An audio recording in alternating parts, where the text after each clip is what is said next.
अस्सलाम वालेकुम, welcome back to my YouTube channel that is K cooking official. तो आज मैं आप लोग के साथ एक ऐसे टिप शेयर करूंगी कि आप कैसे बकरी के बाल इजीली साफ कर सकते हैं और उस पर आपको एक बाल भी नजर नहीं आएगा। आप देख सकते हैं कि कैसे क्लियर साफ हुए हैं, रिजल्ट बिल्कुल आप लोग के सामने है। तो अगर आप मेरे चैनल पर नए हैं तो मेरे चैनल को सब्सक्राइब करें और अगर वीडियो अच्छी लगे तो वीडियो को लाइक जरूर कीजिएगा और दोस्तों फैमिली मेंबर्स के साथ भी शेयर कीजिएगा। तो बिना टाइम वेस्ट किए चले वीडियो स्टार्ट करते हैं।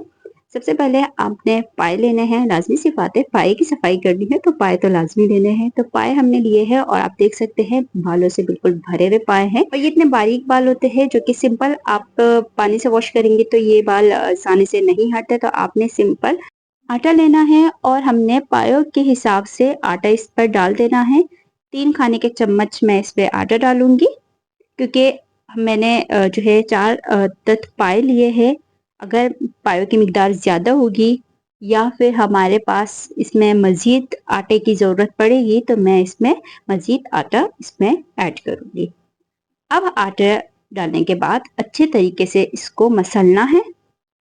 अच्छे तरीके से हर जगह पे आपने आटा इस तरीके से लगा देना है।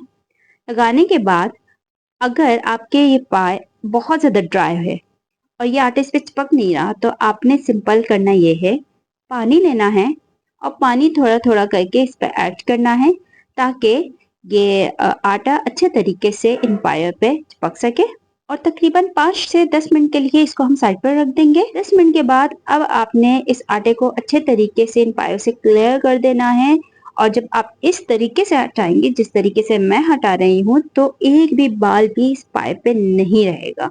पाए साफ करने की ये टिप आप लोग को कैसी लगी कमेंट में जरूर बताइएगा और अगर वीडियो अच्छी लगी है तो फैमिली मेंबर्स के साथ जरूर शेयर कीजिएगा ताकि वो भी इस टिप से फायदा उठाए और रिजल्ट आप लोग के सामने है। एक बाल भी इस पर आप लोग को नजर नहीं आएगा। इंशाल्लाह मिलते हैं एक नई रेसिपी के साथ, तब तक के लिए मेरी तरफ से अल्लाह हाफिज।